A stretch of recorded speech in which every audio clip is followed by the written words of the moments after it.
Okay, at my sewing machine, I've just done a straight stitch and a normal stitch length, and I've just got a blending thread.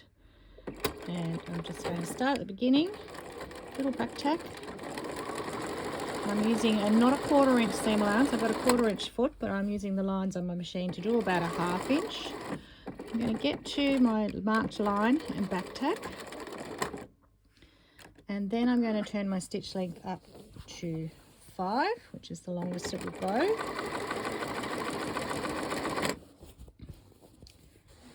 And keep stitching until I reach the other end.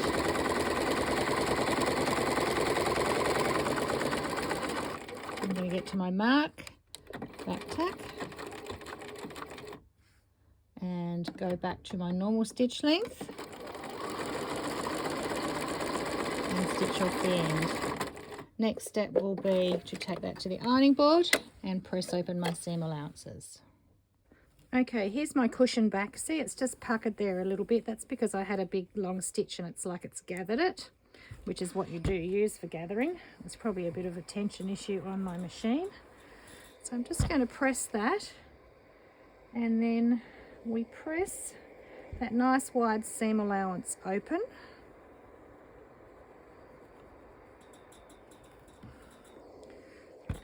Like that. And then take our zipper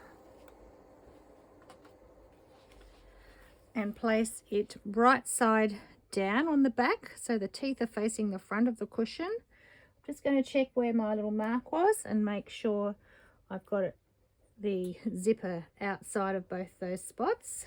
Just remove this staple that was in there from the tag. And then you can use some basting glue or some double-sided tape, just some rock sands, whatever you like, or you can just pin that. For now, I'll just put a couple of pins in. But you want your teeth right on the seam. So you want to get it as centered as possible so that your teeth are along that seam line there. And just put a few pins in to hold it nice and straight.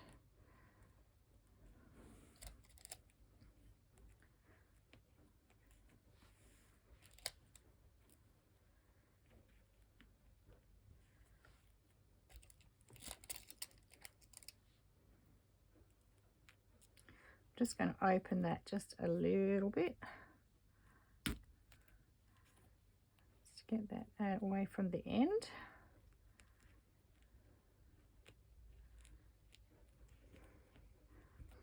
Okay, and then back to the machine.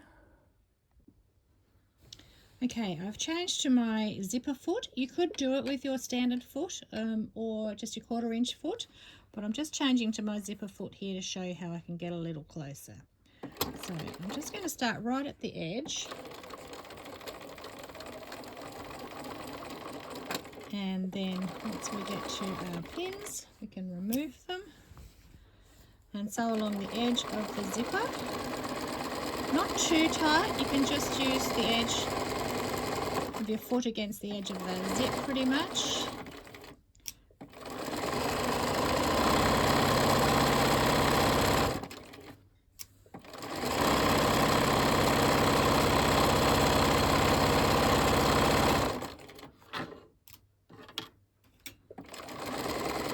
And this is where you can get a little bit of a bobble here where that zipper pull was. So we're just going to, haven't got my awl here, but we'll just use that to get past there. Otherwise I'd use my awl. Okay, and then I'm just going to stitch across. So I'm past where my stitch length changed. I'm going to carefully stitch across the teeth.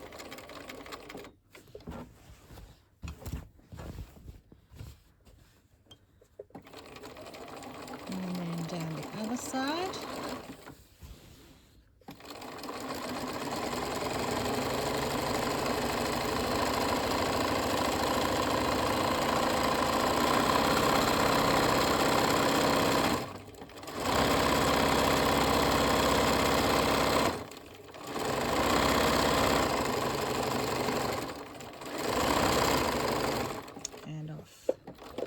Now, if you were a perfectionist, you could choose to neaten the edge of your seam allowance there. You could zigzag it, or you could have double folded it. I don't. It's inside your cushion. You don't very often go inside your cushion, so fraying is not really going to be an issue. But if we turn to the right side now, you can just see the stitch lines of your zipper. Now you can see there I've gone a bit off center. It's no biggie. I should have tried to get it a bit more center. So there's my seam, and here's my seam line, and there's my seam line. So I didn't get it exactly centered. I should have taken a bit more care, but it's still not a problem. What I do now is I take my quick unpick and I just enter where we had that gathering stitch.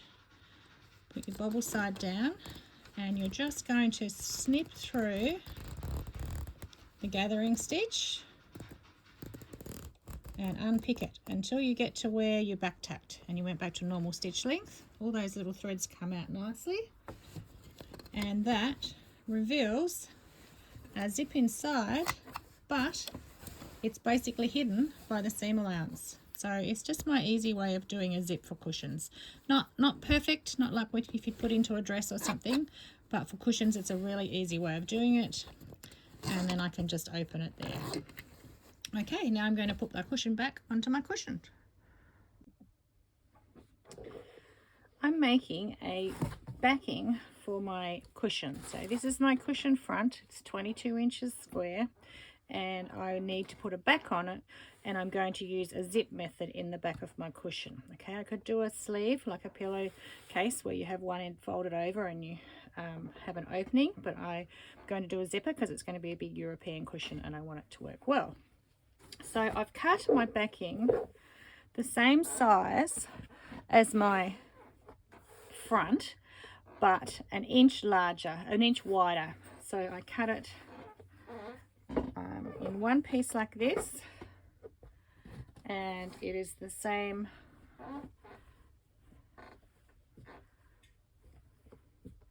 should be the same width but an inch wider. I can trim it as long as it's about the same, and you can make it, you can trim it back afterwards, but as long as you've got width on either side. What I'm going to do now is put it right sides together, and it's a 22-inch cushion, might be 21.5 finished, and I only have, the longest zip I have here is an 18-inch, but that's fine. That's plenty of an opening to be able to get a cushion form, a pillow form inside it. But what I'm going to do is I'm going to place that on there, and I'm just going to mark just inside my zipper stop at that end and the end there just inside where the zipper stop is. So I've got a nice neat opening there. And then I'm going to go to the machine and I'm going to stitch. I'm going to stitch a normal stitch length to there, back tack, and then change to my longer stitch length, so a 5 until I get to here, back tack, and then stitch a normal stitch length to the end. And then I'll show you the next step after that. Okay, I've put my cushion backing and my cushion front wrong sides together because I'm binding this one. If I was going to turn it through, they'd be right sides together, but I'm going to be binding it, so I'm doing it this way. Just pinned a bit around the edges, got my standard foot back on, but you could use a walking foot. And I'm just stitching around the edges about 1/8 of an inch. So I'm just stitching the 2 layers together, but I don't want to go too wide because I want to make sure my binding covers any stitch lines.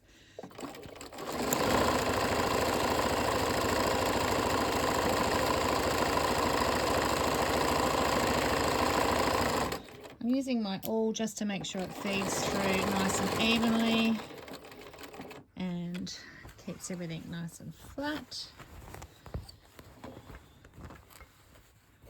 A bit tricky with my camera in the way.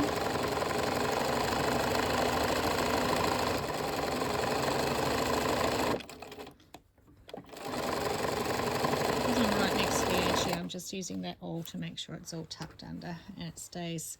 The 3 layers feed through together nicely without splitching up or gathering like that.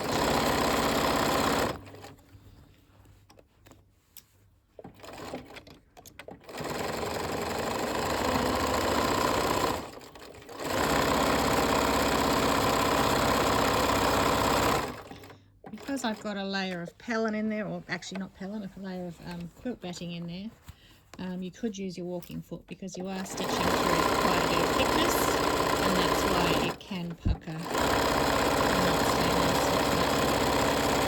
The oil's helping with that, feeding it through. Now, I know my zipper stops are well away from the edge, so I don't have to worry about that, but if you had a zipper that the metal stops were right close to the edge because it was longer, you just have to be careful when you're stitching over the ends of the zipper.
Okay, then I could trim that cushion backing back to the size of my cushion if I wanted to do that now.